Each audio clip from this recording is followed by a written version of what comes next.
السلام علیکم اسٹوڈنٹس، آج ہم 10th کی فزکس کے بارے میں پڑھیں گے اور اس کا پہلا یونٹ ہم پڑھیں گے تھرمل فزکس. ٹھیک ہے، تھرمل فزکس سے مراد یہ ہے، تھرمل فزکس کی ایک برانچ ہے اور تھرم کا مطلب ہوتا ہے ہیٹ یا حرارت.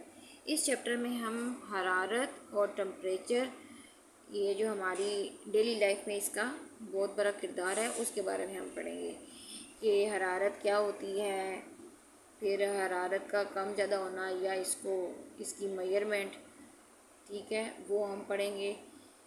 اب ہم اگر دیکھیں تو ہماری روزمرہ زندگی میں صبح سورج نکلتا ہے، سورج سے ہمیں ہیٹ ملتی ہے اور ہمیں اس کی چاہے گرمی ہو چاہے سردی ہو، ہمیں اس کی ہیٹ یعنی کہ حرارت ہم اس کی محسوس کرتے ہیں.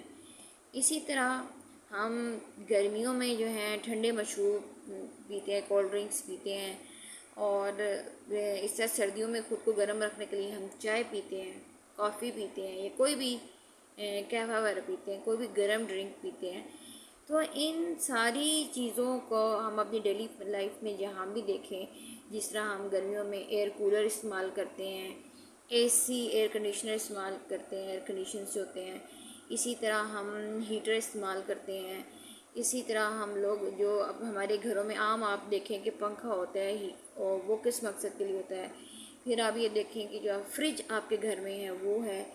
یہ سب جو ہے نا، ہم ان سب چیزوں میں تھرمل فزکس کے جو مین بیسک پرنسپلز ہیں وہ ہم استعمال کرتے ہیں. تھرمل فزکس کے بنیادی اصول جو ہیں وہ اس میں استعمال ہو رہے ہوتے ہیں.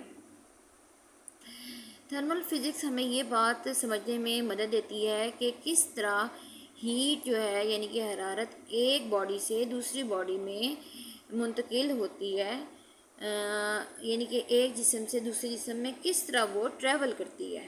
ٹھیک ہے، یہ ٹرانسفر کس طرح ہوتی ہے.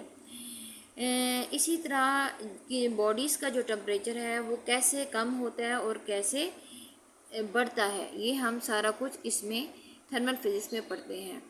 پھر ایک بات یہ بھی ہم ذہن میں ہمیں رکھنی ہے کہ یہ جو حرارتی انرجی جس کو ہم ہیٹ انرجی کہتے ہیں، وہ کیسے ایک جسم سے دوسرے جسم تک پہنچتی کس طرح ہے، کیسے یہ ٹریول کرتی ہے. پھر اس کے ٹریول کرنے کے کیا کیا موڈز ہیں، کیا کیا طریقہ کار ہیں، وہ ہم اس میں پڑھتے ہیں.